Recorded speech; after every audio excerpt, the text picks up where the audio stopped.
My new bike is coming. Yeah. 1 bulan nunggu akhirnya datang juga. Yang mana motor gue? Kita lihat tuh. Sip, ini mas. Nah itu guys. Bukan yang itu, tapi yang ini nih. Supra X 125 2002. Yeay, alhamdulillah. Cuma 1 bulan kok. Alhamdulillah, nggak pakai lama, nggak pakai 2 bulan, 3 bulan, 1 bulan. Kita turunin nih, kita lihat ya. Wih, mau diturunin nih motor gue. Oh, ada tangganya gitu.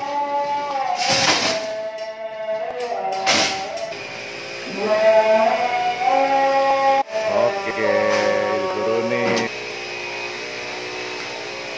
Udah biasa lah bapaknya. Asik. Nice. He's coming. Oke deh.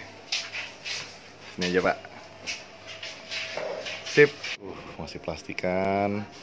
Dan apa isinya? Nah kayak gini. Dapat plat nomor nih kayaknya nih. Pertanyaan bapaknya deh nih apaan? Plat nomor pak ya? Oh ini apa nih? Oh dapat helm juga? Iya. Wih di sih. Dapat helm. So lumayan nih beli Supra X 125 2022 dapat helm kayak gini nih. Ntar gue buka kayak gimana dalamnya. Nah itu coba buka helmnya. Kayak apa ini isinya? Wow.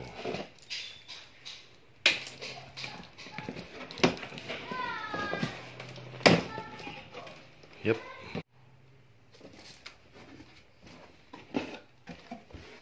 Wih. Film apa nih ya? Full face atau half face nih? Kayaknya half face deh. Wow. Helm half face dari Honda. Asik. Kayak gini helmnya guys. Oh, hitam glossy ya. Oke. Lumayan. Ya namanya juga gratisan ya kan. Wah, gua kelihatan tuh. Glossy banget. Oke. Lumayan. Oh ini masih model cetrekan begini nih untuk apa namanya ngikatnya. Oke. Ada logo Hondanya. Wih di HMG One tipe helmnya kali ya. Oke. Kayak gimana kalau dipakai? Enteng banget nih helmnya kayak nggak pakai helm. Ya namanya juga gratisan ya. Asli enteng banget di kepala.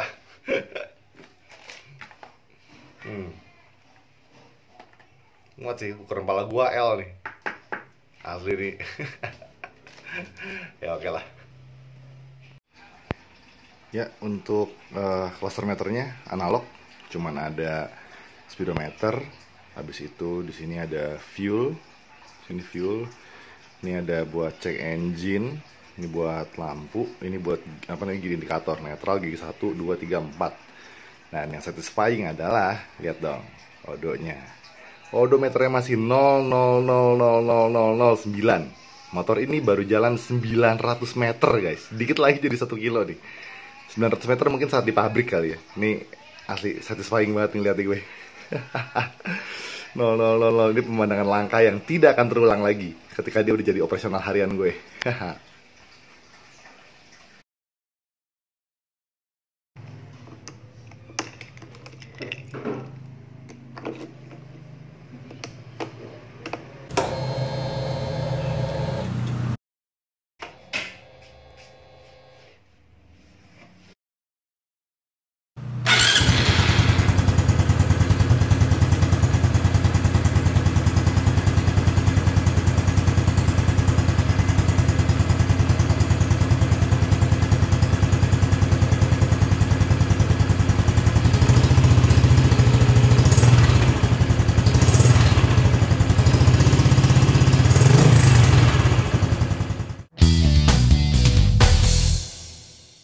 Oke, kita nikmatin desain dari motor Supra X 125 keluaran tahun 2022 ini.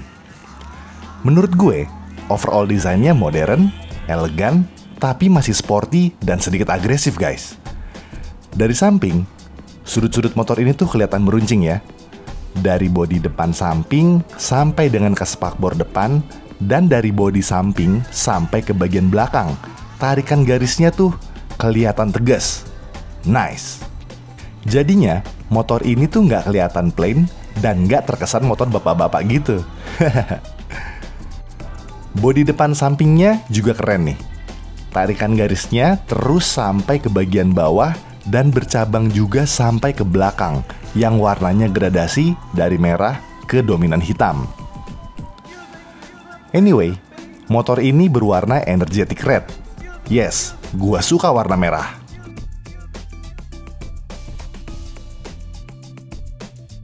Nah, cabang bodi depan yang ke arah bawah kayak gini nih.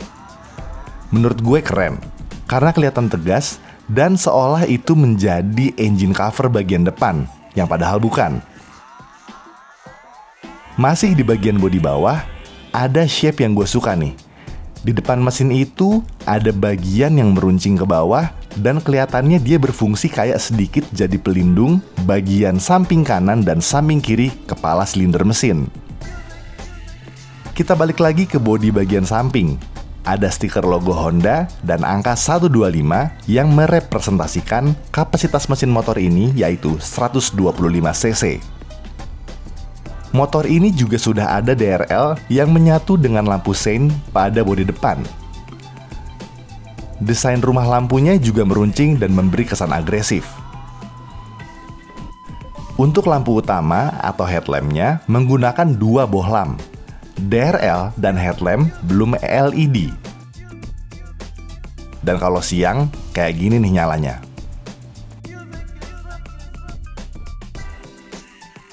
Untuk lampu belakang dan lampu rem sudah LED nih guys.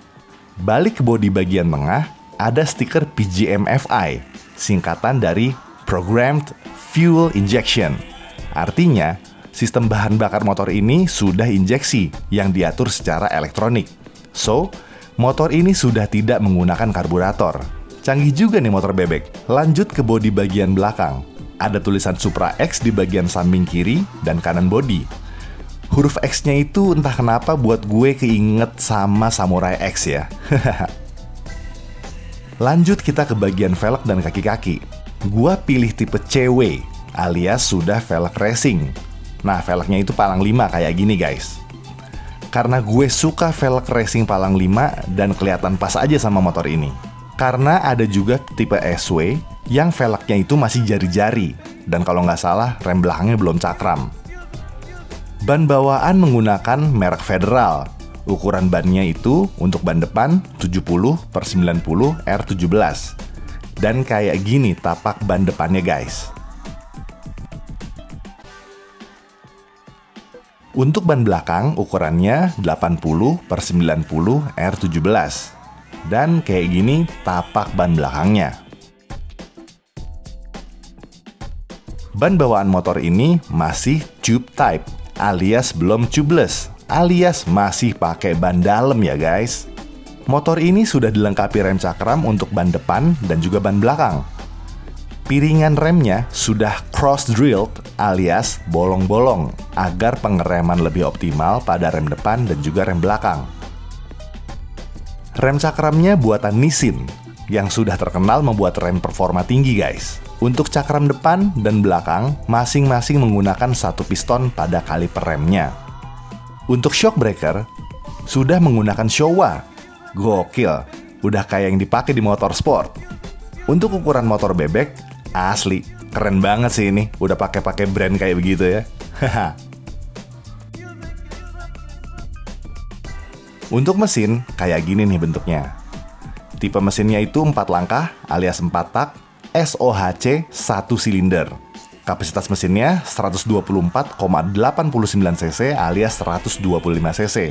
Tenaganya 10,1 PS, torsinya 9,3 Nm, dan transmisinya 4 speed.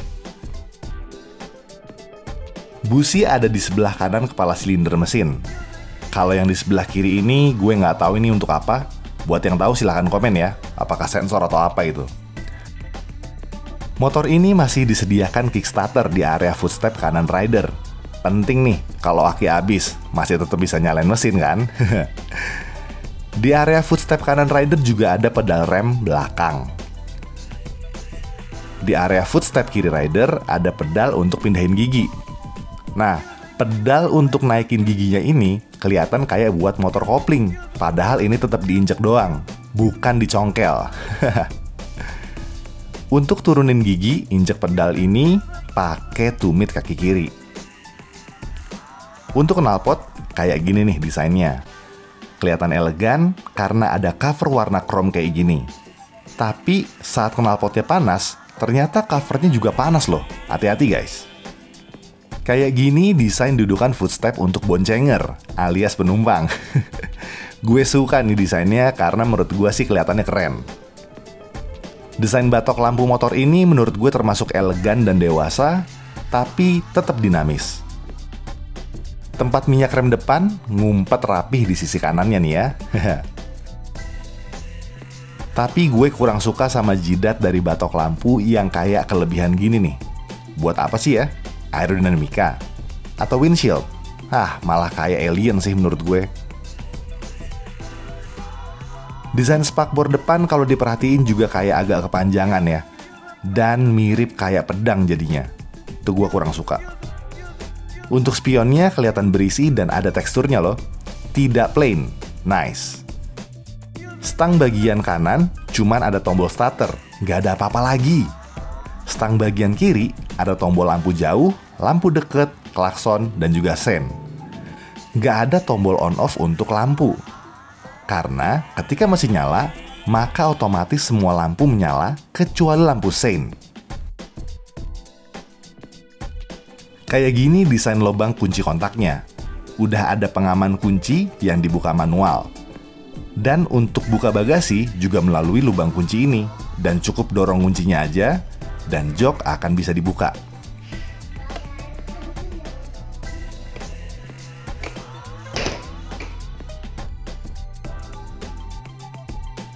Kayak gini bagian dalam joknya. Ada tangki bensin ukuran 4 liter, ada tulisan PGM-FI lagi, yang kelihatan keren dan kesannya jadi canggih gitu ya. Dan ada bagasi berkapasitas 5 liter. Di dalam bagasi ada power outlet 12 volt, bisa untuk charger HP. Tapi guys, gua pribadi nggak akan pede kayaknya nge-charge di situ deh. Karena pasti panas tuh di dalam situ, takut kenapa-napa. Untuk mengunci stang motor, cukup belokin stang ke kanan atau ke kiri, lalu putar kunci ke kiri sampai ke tanda lock. Maka stang akan terkunci dan pengaman lubang kunci akan tertutup otomatis. Untuk menambah kepraktisan, motor ini juga sudah ada gantungan barang loh. Maksimumnya 1 kg aja tapi. Lumayan lah buat bawa belanjaan ya kan? Tapi hati-hati ya, karena warna piano black di bagian bawah gantungan barang ini kayaknya mudah lecet deh.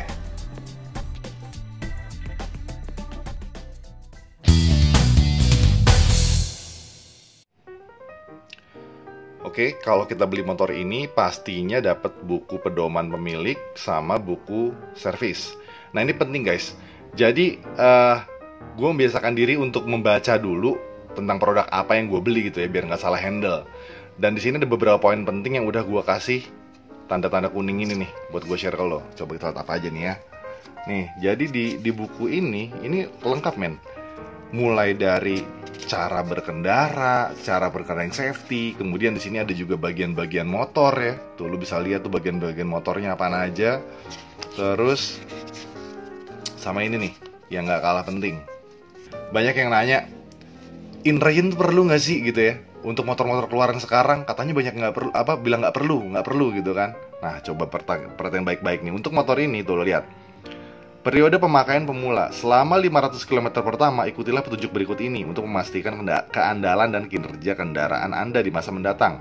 Tuh, hindari menggunakan gas secara penuh dan akselerasi dengan sangat cepat, hindari pengereman dan penurunan kecepatan secara mendadak, berkendaralah dengan biasa saja. Artinya, selama 500 km pertama, bawa motornya slow-slow aja dulu, jangan langsung digeber.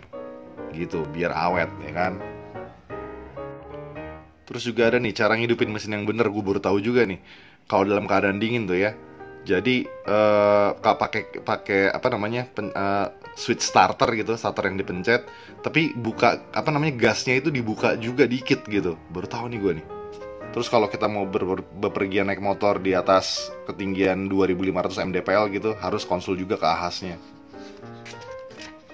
Detail-detail gini baru tahu gue nih. Tuh ya, lihat ya, menggunakan tombol starter elektrik dengan gas tangan sedikit terbuka. Jadi gasnya tuh agak dibuka dulu dikit, habis sambil dipencet kunci starternya. Baru tahu gue.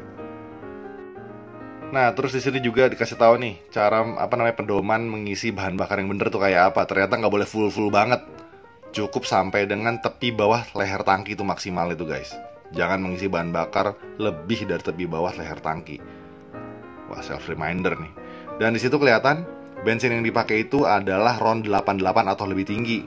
Kapasitas tangkinya itu 4 liter. Mantap. Nah, ini buat soket aksesoris nih yang power outlet 12 volt di dalam bagasi. Nah, kayak gini nih. Perhatian, penggunaan aksesoris menyebabkan panas atau aksesoris dengan kapasitas yang tidak tepat dapat merusak soket. Jangan menggunakan soket dalam kondisi basah atau saat mencuci atau kondisi basah lainnya karena dapat merusak soket.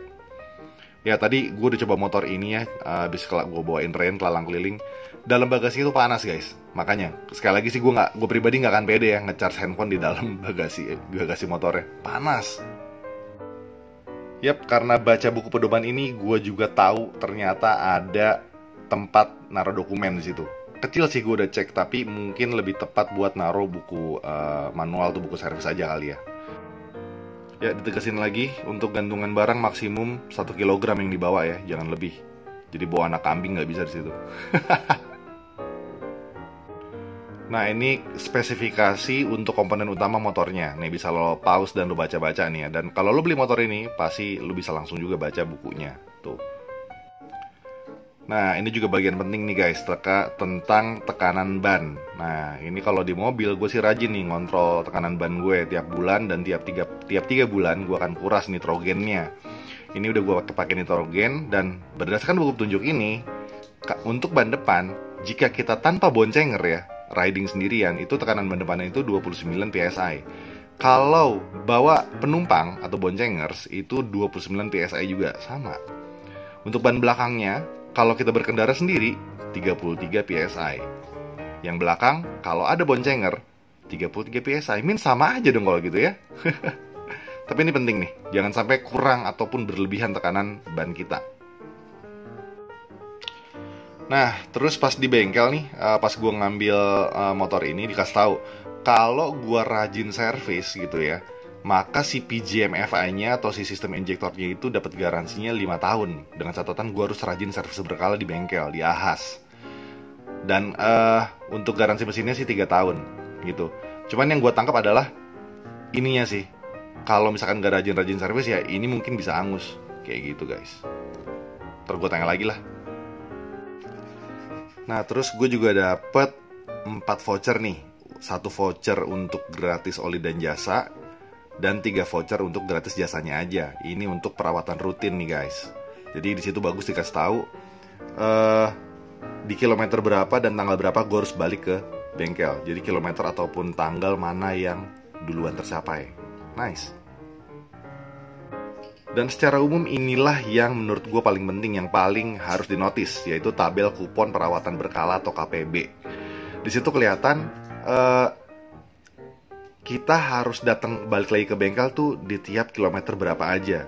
Dari 1000 km pertama, kemudian 4000 km pertama, sampai dengan 52.000 km kayak gitu. Dan ada keterangannya tuh, mana yang gratis, mana yang udah bayar. Nah, dan juga ada bulannya. Kalau gue simpulin, berarti kita ke bengkel itu tiap penambahan 4000 km, atau asumsinya tiap 4 bulan gitu sih. Ini penting nih, biar motornya awet. So, kesimpulannya, kenapa gue pilih Supra X125 Fi keluaran tahun 2022 ini? Yang pertama, gue belum suka motor matic. Karena gue masih butuh tuh sensasi ganti-ganti gigi ya. Tapi dengan catatan tanpa kopling, karena ini motor gue pakai harian. Dan dari rute yang gue tempuh harian, gue yakin banget masih bisa di cover dengan motor bebek aja gitu. Gue belum butuh tuh motor yang bagasinya gede-gede. Nah, kenapa gue belum suka Matic? Ya karena Matic itu, ya memang perlu diakui ya, Matic itu praktikal banget buat penggunaan dalam kota. Tapi itu sensasi ganti giginya nggak ada. Nah, ini subjektif banget ya. Terus abis itu, si Supra ini desainnya tuh overall keren. Gue suka banget. Dan nggak too much gitu. Maksud gue, dia secara desain elegan, dewasa, tapi nggak plain. Masih ada aura sportinya gitu. Desain-desainnya masih runcing-runcing, agresif kayak gitu. Jadi buat bahan modifikasi juga kayaknya bisa nih motor. Jadi segitu hal yang bisa gue sharing. Semoga bisa jadi sedikit bahan referensi buat lo, khususnya buat lo yang mungkin lagi nyari motor, khususnya yang pengen beli motor Supra X125 Fi 2022 ini. Oke, gue Hari Nugroho pamit. Makasih banyak udah nonton, like, comment, dan subscribe, karena jelas itu merupakan dukungan yang luar biasa dari lo buat gue dan juga buat channel ini. Hari Nugroho pamit, see ya.